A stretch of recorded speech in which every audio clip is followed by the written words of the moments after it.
खुदा यीशु मसीह के पवित्र नाम में, जलाली नाम में आप सबों को जय मसीह की। एक लड़का था, कक्षा 7-8 में पढ़ता था। उसके पास हुनर था कि वो कुछ कुछ चीजें अपने खिलौने की तरह बनाता था। कहीं से उसको एक लकड़ी का टुकड़ा मिला और उसने बड़े प्यार से उस लकड़ी के टुकड़े को गढ़ा, उसको जगह जगह से काट करके, और उसने उसको एक सुंदर आकार दिया, एक नाव का आकार दिया। एक जैसे खिलौने की नाव होती है, बहुत बड़ी नहीं लेकिन एक अच्छी खासी नाव उसने गढ़ करके बनाया।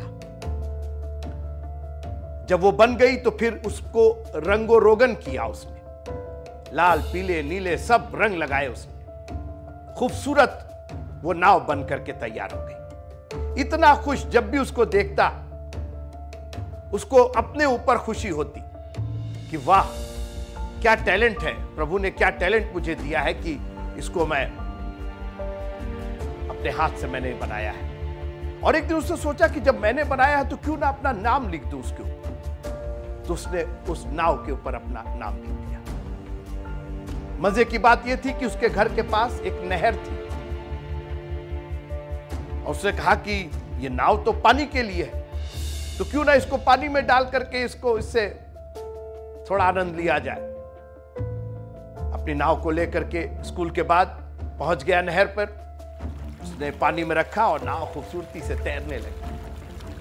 हर दिन का उसका ये एक रूटीन हो गया। वो स्कूल से आता, तैयार व्यार होके, होमवर्क करके, अपनी नाव को लेकर के और नहर में पहुंच जाता था। नहर का पानी अक्सर शांत होता है और उस पानी में वो अपनी नाव से खेलता था। अंदर से उसको ऐसी खुशी होती थी। वो जब भी नाव को देखता था उसको अपने हाथों की कारीगरी पर खुशी होती थी, मैंने बनाया है इस नाव। एक दिन जब वो नाव लेकर के पहुंचा तो उसने पानी का जो प्रवाह देखा, उसका बहाव देखा, तो थोड़ा उसको शक हुआ कि ये पानी आज कुछ ज्यादा तेज बह रहा है। मगर रोज वो चलाता था, इसलिए उसने सोचा कि ऐसा नहीं है, इस बहाव में भी नाव चल जाएगी और कहां जाएगी, मेरी नाव है, मेरे पास रहेगी। और उसने उस बहाव में उस नाव को डाल दिया। बहाव धीरे धीरे तेज होने लगा और नाव धीरे धीरे किनारे से हट करके और बीच की तरफ बढ़ती गई। नहर बहुत चौड़ी थी, गहरी थी। इस बच्चे ने बहुत कोशिश की कि उस नाव को वापस अपने करीब ला दे, मगर नाव तो अब धार में पहुंच चुकी, उस बहाव में पहुंच चुकी थी, उस पर कोई नियंत्रण नहीं था और नाव धीरे धीरे बहते बहते उसकी आंखों से ओझल गई। बहुत दूर तक उसने पीछा किया मगर वो नाव उसको मिली नहीं। आप सोच सकते हैं उसका दिल कितना टूटा होगा, उसके मन को कितना आघात लगा होगा। भारी मन से वो घर वापस आया। मां ने पूछा, क्या हो गया, तुम्हारा मूड नहीं अच्छा लग रहा है, तुम्हारी शक्ल उतरी हुई है। मम्मी मैंने अपनी नाव खो दी आज। अरे ऐसा कैसे हो गया? मैं क्या बताऊं, वो नाव को मैंने पानी में रखा, बहाव बहुत तेज था और वो नाव मुझसे दूर होती चली गई, उस पर कोई नियंत्रण नहीं था और वो मेरी आंखों से ओझल हो गई। मां ने ढाढ़स बंधाया, कोई बात नहीं बेटा, फिर दूसरी बना लेना, तुम्हारे हाथों में तो कारीगरी है, फिर बना लेना, फिर हो जाएगा, उदास मत हो, कुछ खा लो। खाने में कहां मन लग रहा था उसका तो दिल टूट गया था। रात किसी तरह से गुजरी, स्कूल गया, बिल्कुल मन नहीं, न पढ़ने में मन, न पढ़ाई में ध्यान। लोगों ने पूछा, उसने कहा मैंने अपनी नाव खो दी है। जख्म बहुत गहरा था, दिल बहुत टूटा हुआ था। अपने हाथों से बनाई हुई उस चीज को उसने खो दिया था अपनी आंखों के सामने। लेकिन दिन गुजरते गए, लेकिन वो नाव की जो याद थी उसके जहन में पड़ी हुई थी। एक दिन गांव के पास, उसके घर के पास एक मेला लगा। माँ ने कहा कि अपना थोड़ा सा मन बहलाव के लिए मेले में चले जाओ, घूम आओ। माँ ने 50 रुपए दिए, बोले जाओ कुछ खा पी लेना। भारी मन से वो पहुंचा मेले में। मन तो उसका किसी चीज में लग नहीं रहा था, बस यूं ही वो टहल रहा था, घूम रहा था। उसकी आंखों के सामने, उसके दिल में तो उसकी वो नाव बसी हुई थी। मेले में दुकानें सजी हुई थी अलग अलग चीजों की। वो बच्चा दुकानों को देखता हुआ बगैर किसी ध्यान के वो आगे बढ़ता जा रहा था। एकाएक उसको कुछ नजर आया।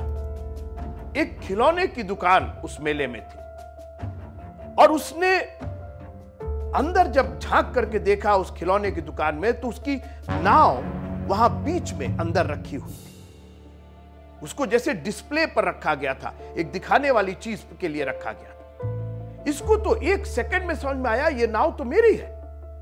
उसको देर नहीं लगी। वो ऐसा नहीं था 5 मिनट 10 मिनट वो सोचा कि मेरी है किसी और के। उसको तो सेकंड लगा, क्योंकि उसने अपने हाथों से बनाया था। भाग करके दुकानदार के पास गया, कहने लगा सर वो नाव मेरी है, वो नाव मेरी है, मुझको दे दिया जाए, मुझको दे दीजिए प्लीज। दुकानदार ने बड़ी कुटिल मुस्कान उसकी तरफ फेंकी और कहा, बच्चा वो नाव होगी तुम्हारी, लेकिन अब तो वो दुकान की है। तो ये क्या बात हुई? मैंने देखिए अपना नाम लिखा, आप देख ले। बोले बिल्कुल लिखा होगा तुम्हारा नाम, तो सकता तुम ही ने बनाई हो, मगर अब तो वो दुकान की है। तो कैसे मिलेगी, आप कैसे देंगे, मैं क्या करूं इसके लिए? बोले उसके लिए कीमत चुकानी होगी, दाम देना होगा। मेरी अपनी चीज के लिए मैंने बनाया है, ये तो आपने जबरदस्ती उसको अपनी दुकान में रखा है, जो भी है। अब तो उसके लिए कीमत चुकानी होगी। कितनी कीमत लेंगे आप उसकी? 100 रुपए। अपने पॉकेट में उसने हाथ डाला तो 50 रुपए का नोट। उसने कहा कि सर ये नाव कहीं जाएगी नहीं, किसी दूसरे के हाथ में आपने अगर दिया तो ये ठीक नहीं होगा। मैं अभी 5 से 10 मिनट के बीच में आपके पास होगा, ठीक है? मैं रोके रखूंगा, किसी को नहीं दूंगा, इंतजार करूंगा तुम्हारा। वो लड़का भाग करके, बगैर सांस लिए भाग करके घर पहुंचा। अपनी मम्मी से कहा, मम्मी 50 रुपए मुझे और दे दो। अरे अभी तो तुमको 50 रुपए दिए, क्या किया तुमने? बोले मम्मी अभी मत पूछो, आप जो कहेंगी मैं करने को तैयार हूं, घर का एक एक काम मैं करूंगा, मेरे को 50 रुपए दे दीजिए। खैर मम्मी ने उसको 50 रुपए दिए, भागा भागा आया। 2 50-50 के नोट उसने दुकानदार के सामने उसके हाथ पे रखे और कहा, सर ये लीजिए अपनी कीमत और मेरी नाव मुझको वापस कर दीजिए।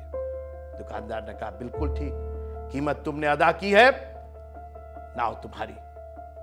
वो नाव को लेकर के बाहर निकला। मेले में इतना शोर, इतनी भीड़, उसका ध्यान किसी पर नहीं, उसका ध्यान तो उसकी नाव पर। दिल जैसे बल्लियों उछल रहा, चेहरे पर ऐसी मुस्कान जो उसके सिवा और कोई जान ही नहीं सकता। आज उसकी खोई हुई चीज उसको मिल गई और वो बार बार उसको जकड़े हुए था कि नहीं, अब नहीं तुम कहीं जाओगी। और अपनी नाव से उसने कहा कि नाव तुम 2 बार मेरी हो, तुम 2 बार मेरी हो, तुम 2 बार मेरी हो। एक बार तो मैंने अपने हाथों से तुम्हारी रचना की और दूसरी बार मैंने कीमत दे करके तुमको मोल लिया है। यह कहानी किसी लड़के की जरूर होगी, मगर मुझको तो ऐसा लगता है, मैं जब भी इस कहानी को सुनता या सुनाता हूं तो मुझको लगता है कि यह कहानी मेरी जिंदगी की है। उस नाव की तरह मैं भी दुनिया के बहाव में, प्रवाह में, भंवर में अपने प्रभु से दूर हो गया, मगर उसने एक कीमत चुका करके मुझको और आपको खून दे करके खरीदा है। लिखा है मोल लेकर के, दाम दे करके मोल लिए गए। अब ये हमारी जिम्मेदारी है। पहला तो उसने बनाया था, पहले तो उसने हमको बना दिया और उसके बाद कहा कि पवित्र आत्मा से परिपूर्ण होते जाओ, पवित्रता से भरते जाओ, अब मेरे कलाम से, मेरे वचन से भर जाओ। आप खुश नहीं है कि परमेश्वर ने आपको एक दूसरा मौका दिया है। प्रभु आप सबको बहुत बहुत आशीष दे। जय मसीह की।